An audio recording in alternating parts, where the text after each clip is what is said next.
Hi, this is Graphic Alex coming at you with all things fat related. If that's something that interests you, please subscribe. I'd love to have you. Today we're going to be reacting to a fat acceptance TikTok. I'm going to go ahead and play the whole thing before we get started. This one is 2 minutes. I just want to make a quick little announcement for my daily January peeps. I may be getting better in terms of the anhedonia. I feel like it's lifting a bit today. So I will let you guys know how it is tomorrow. I did a really hard workout today and I feel pretty good. So I may be adjusting to both the workout program and maintenance at the same time, which is amazing. If that's happening, I will see tomorrow. If I feel like absolute trash tomorrow, then that is not the case. But I'm feeling good today. So we're just going to take that and roll with it. So let's go ahead and watch this. This is the comment that she's responding to. How is being fat not a choice? You choose everything you eat. Nobody forces anyone to eat more than their body needs. It's all in you, as it was on me before I got my shit together and got healthy. Let's hear it. I am never going to understand how people think it is acceptable to talk to somebody like this. I'm anti-diet. I'm not anti-dieter. I would never, nor will I ever, think less of somebody for pursuing intentional weight loss through whichever means they deem necessary. I chose a different path. That is my choice. Bodily autonomy is a human right. They get to choose to lose weight, and I get to choose to not. Just because I chose a different path doesn't mean that I have forgotten the 20 years that I spent trying to make my body smaller. I haven't forgotten those memories. They're all up here. I haven't forgotten the feelings. I haven't forgotten the sadness. I haven't forgotten the disordered eating behaviours. I haven't forgotten how hungry I was. I haven't forgotten how much I hated myself. I haven't forgotten crying myself to sleep wondering why I had to have this body. Yet, you assume you know me. You think you know everything about me because I make some videos on the internet. And then you think it's okay to talk to me like this. To anyone who is pursuing intentional weight loss, you don't need to behave this way. I implore you to choose a different way. Don't distance yourself from the fat community. Don't choose to other us. Because you know what? We actually need you. We actually need those of you who remember what it's like to be in a larger body. We need you to fight alongside us. We need you to stand with us and fight for fat liberation. We need you to use your voices, especially if you now carry body privilege within society. I just can't. I just cannot fathom how this is how people want to behave. I am never going to understand.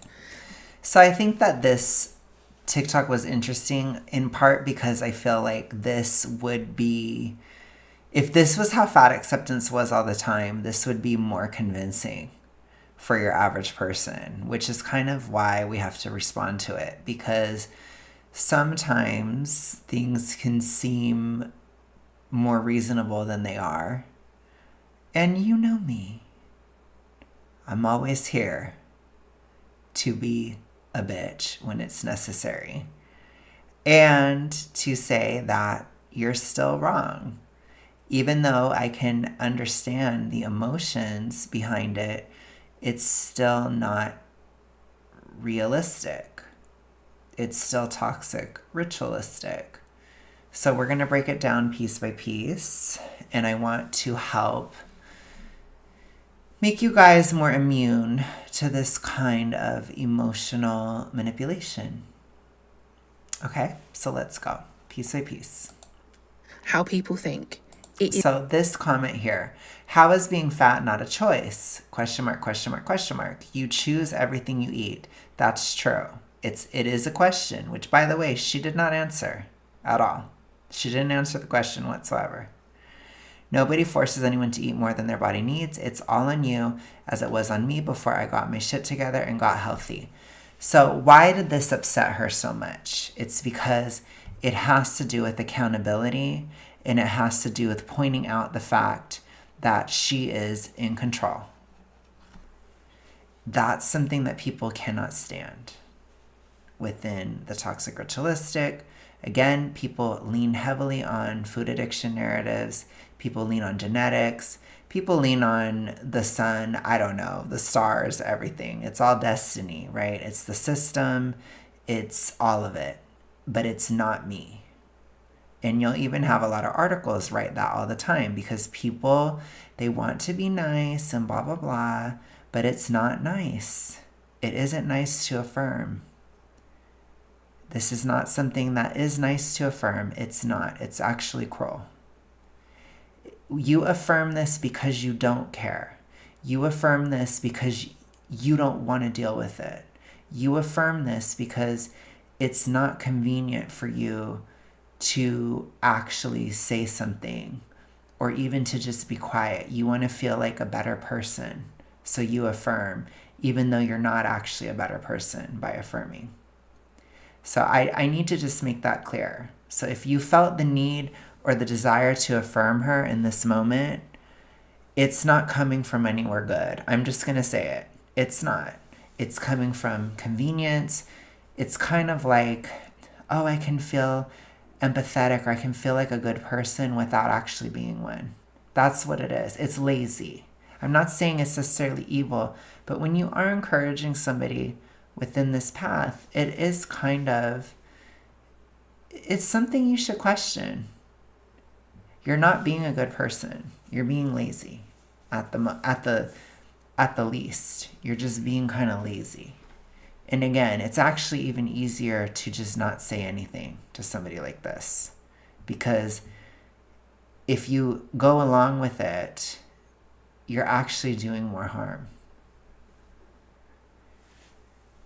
Okay, I just had to say that because we got to remember what is going on here. People are dying from this. This is not like a cute little thing. This isn't like somebody chose a different avatar on an online multiplayer video game. This is real life. People are really pushing this rhetoric. People are encouraging other people to stay within the issue, and it is leading to people dying. That's what's happening. So when I say those things about your desire to affirm somebody like that, I mean them. I'm saying it with my chest. You're not a good person for affirming this person. You're not. Not at all. Again, it's better to just not say anything. All right, let's continue. Is acceptable to talk to somebody like this. So what was unacceptable about it?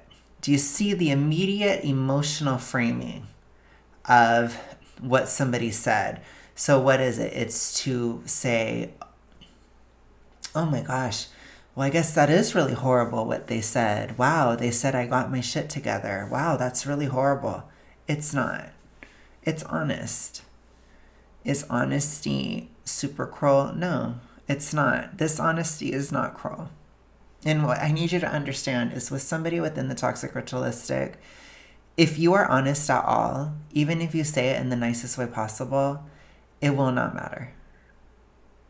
If you point out that they're in control of their situation, it'll be the most hurtful, evil thing ever. And they will go for your personality and all that stuff. It's super manipulative, toxic. It's not good. It's a toxic coping mechanism, and the person does lie and they gaslight and all this stuff. So she frames that as if it's the most evil thing to say rather than answering the question. So she's trying to shame the person for commenting that. Do not fall for this, please. I'm anti-diet. I'm not anti-dieter. I would never, nor will I ever, think less of somebody for pursuing intentional weight loss through whichever means they deem necessary. This insinuates that this person does view lesser of her, but this is not being shown in the comment. So it's not...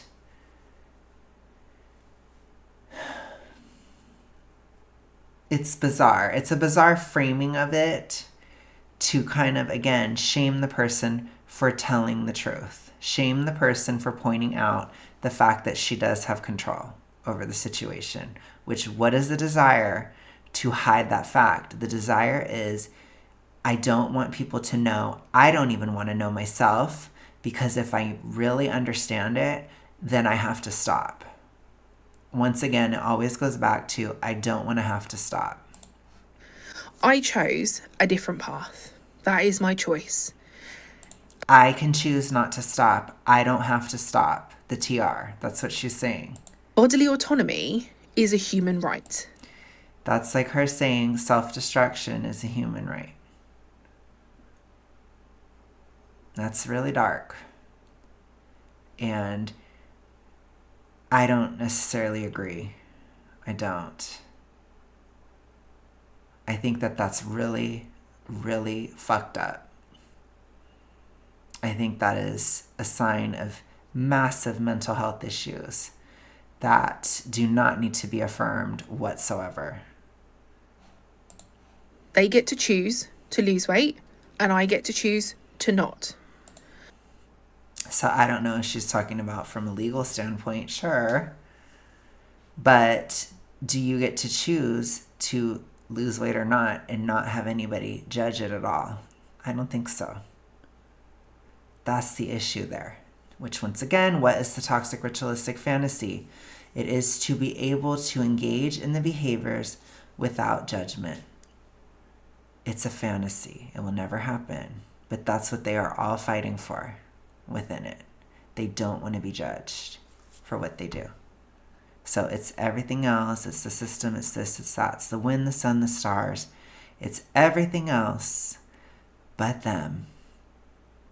When in reality, it is them. That's what it is. Just because I chose a different path doesn't mean. And again, she will frame it as, I chose a different path.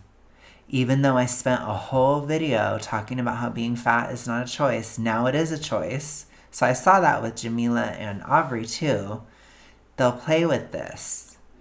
It's a choice. If you're saying it's a choice and you're calling it out, then I'll admit that it's a choice to you. And then I'll say, how dare you say anything about me choosing this? But otherwise, I'll say it's not a choice.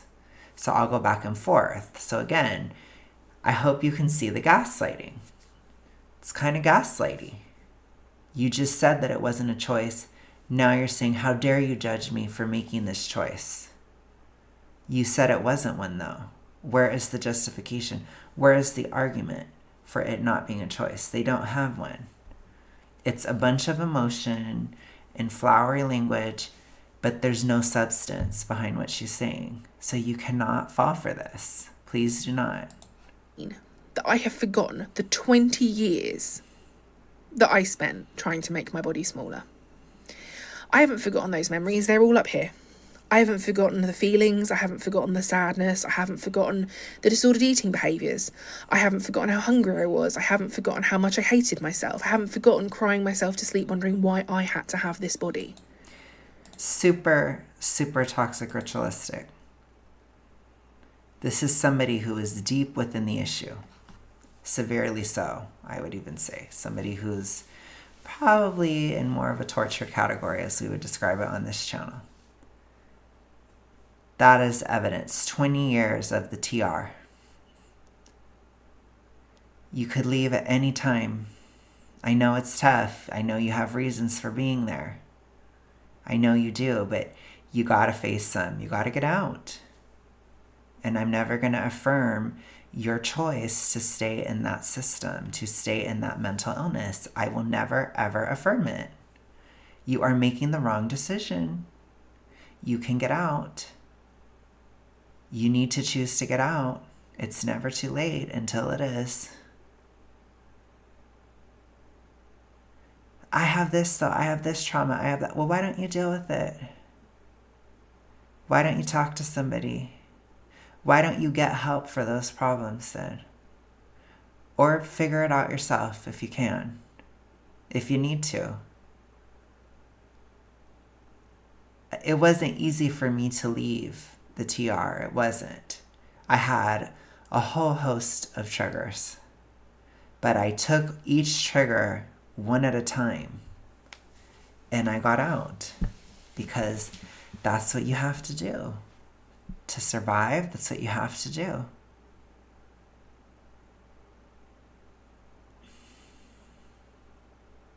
If it's severe, it isn't easy, but that doesn't mean that we should support you in giving up. And I'm not going to. And I would advocate that nobody else supports her either. She should not be supported for that. It's not okay. It is not okay to give up. It's not okay to stay in the problem forever. That should never be normalized. And it should never be affirmed. And oftentimes, just it not being affirmed can be enough, because it's like, what? Like, how can you think that? The person will think, how can you think that? How can you tell me that? How dare you? How dare you? How dare you? They go into this weird thing, but it kind of makes them start thinking about it differently. But I need you guys to understand, it is affirmed so often that sometimes people cannot, they don't even consider the possibility that there's a way out, or that there's a new way of viewing this, or a new way of dealing with this issue, because it's affirmed so much. And people affirm it in a lot of different ways. So remember, do not shame somebody's appearance. It affirms the problem. So what are things that don't affirm? Things that don't affirm are saying, you don't have to lose it all quickly. Try to just lose 30 pounds this year. Something like that. That takes them out of that space mentally, and it's like, what? What? You see, and it's like, it's rattling. It's like, whoa. Remember, never rush somebody, but do apply pressure. That's my opinion. But you don't need to do it as fast as possible. You just need to do it. Even if you were to downsize by 30 lbs from a very huge size, you're going to have a significant health improvement. If you can stabilize at that, and then take another step the next year, you didn't put it all on in 1 year. You don't have to take it all off in 1 year. Slowly adjust down. And for a lot of people, even from a psychological level, they need to do that too. And that's valid. So again, when you rush somebody, you're kind of affirming it too, in a way, because within the problem, you think it has to be done immediately or it can never be done, which is not, you see how stupid that sounds. Your average person hears that and they're like, what? But in the TR, that's how you view it. It's like, oh. So when you say you don't have to do that, they're like, it gets literally it's like that. It's truly. It's like we just have to you just have to say certain details. It's in the details with the person. It's not in the big picture. People always argue about the big picture. And then they'll say, well, this and that and the other. It's like, it's for your health. Downsize by 30 lbs. Stabilize there, and then go further when your body can handle it. And listen to your body. Actually feel your body. Because your body is probably not happy at that size. So I still think there is an aspect of needing to reconnect to the body within Hinge. That's not talked about very much, but it is very necessary, because you have such an adversarial relationship with your body, which again, an addiction narrative sets up and reinforces, which is why I don't agree with it. And it's not again, remember, you guys that believe in the food addiction narrative, the burden of proof is on you. It's not on me. I can't prove a negative. You have to prove it. I don't see proof. I don't see enough to be convinced. It's up to you. Not me. I don't gotta prove it. You need to prove it. It hasn't been proven. Not even close. Yeah, you assume you know me. You think you know everything about me because I make some videos on the internet. So this is stupid because if you're talking about the issue, people have a right to question you about it. People have a right to, if you're discussing something, if you are an activist, people have a right to have a question. And you can answer it or not. You know, you can agree or disagree with the other person. It's about your messaging, and I understand that. I am an activist too. It's your messaging. Again, a lot of people are very, very defensive of food addiction. I don't agree with it. I don't think that there's enough proof. I don't believe in it. So you got to prove it. And if you can prove it to enough people, then that's your prerogative. But I think it would have been done already. I'll put it to you that way. I really do. I think there's been a huge interest in that for quite a while. So I'm not holding my breath, and I'm not going to exist on a hypothetical, superstitious wavelength of someday it's going to be proven to be an addiction. I'm not going to live that way. Because I think it would have already happened. There's so many people that are so interested in that. That's my opinion. So we can argue about that if you want, but again, it's up to you to prove it. It's not up to me. What she's describing is not an addiction. It's not. Why? Because she's barely even talking about consumption. Just look at all the feelings she mentioned. This feeling, that feeling. I'm crying in the middle of the night. I'm this, I'm that.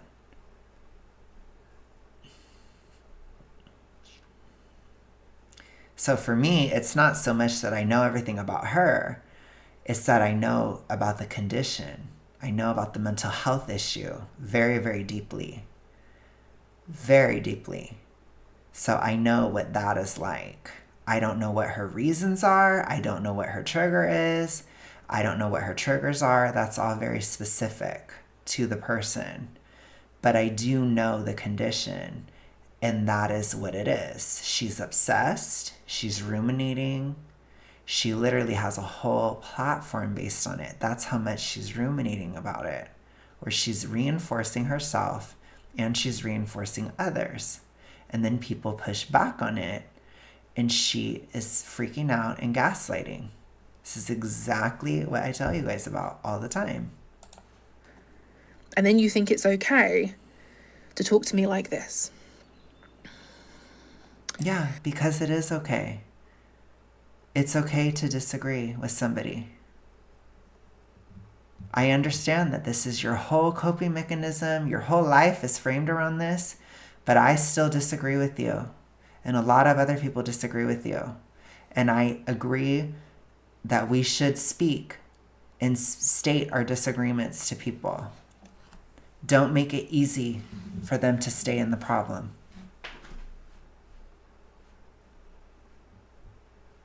Bring up the cognitive dissonance.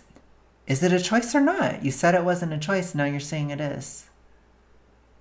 That's not consistent. Don't make it easy for them. Because gray area thinking, that saves lives. Forcing somebody to contend with that lack of logic, it could be the epiphany. Even if they hate your guts, it doesn't really matter. You don't... True... Like, sometimes the compassionate thing is not requiring approval from that person.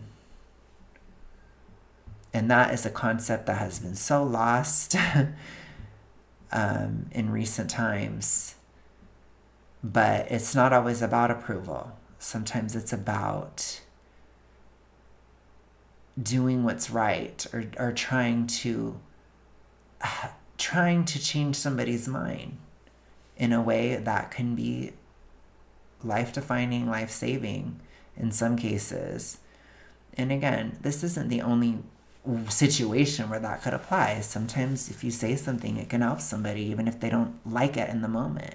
You know, it's okay. You know, I don't think you have to be nasty or whatever, but this isn't nasty.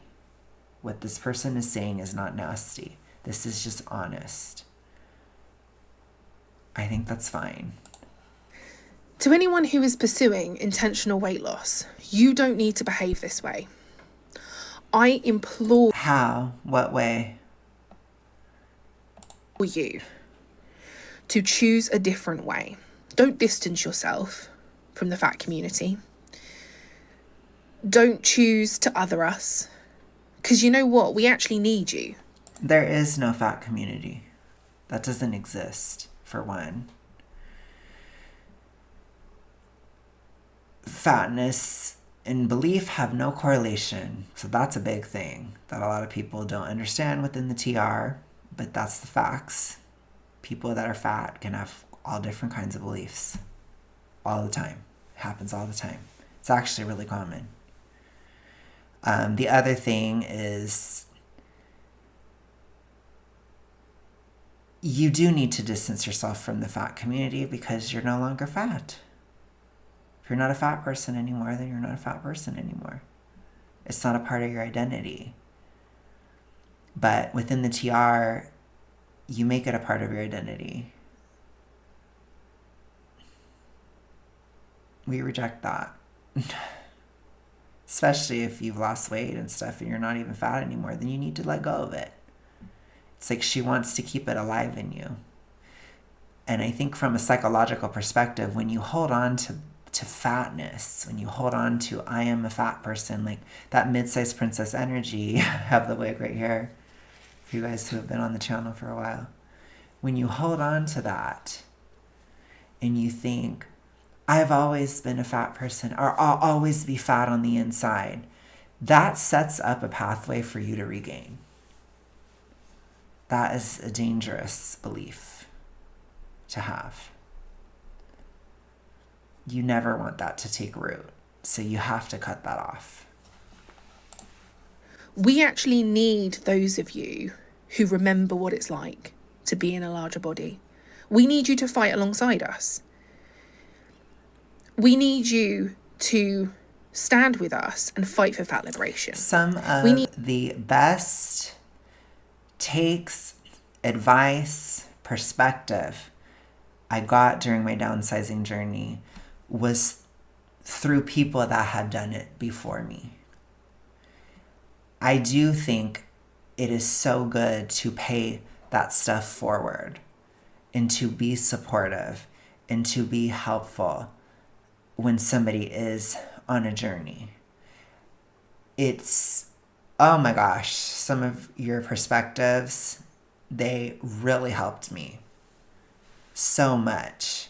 You know, it's part of why I created the eras and stuff, because I wanted to create a map and framework out psychologically, socially, and in some cases physically too, because I think it's helpful to know what could be ahead of you in the journey.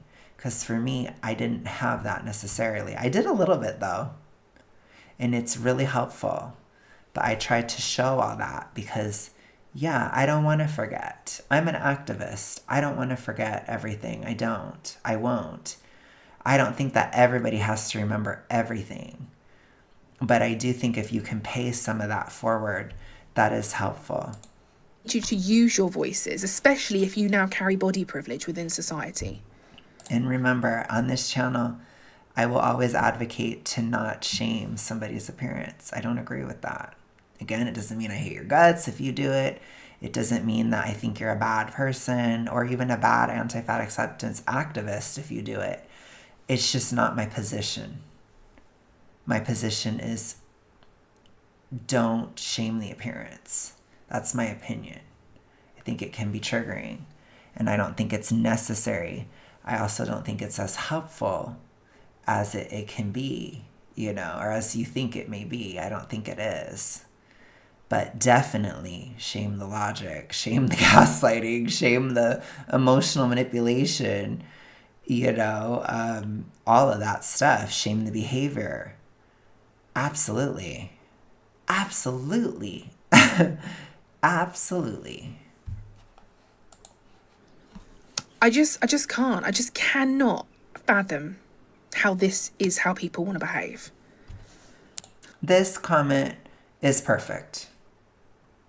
I think it's perfectly fine. I think it's a great comment. But anyways, you guys, I hope you enjoyed this. I will talk to you guys again tomorrow. Have a good one. Talk to you soon. Bye.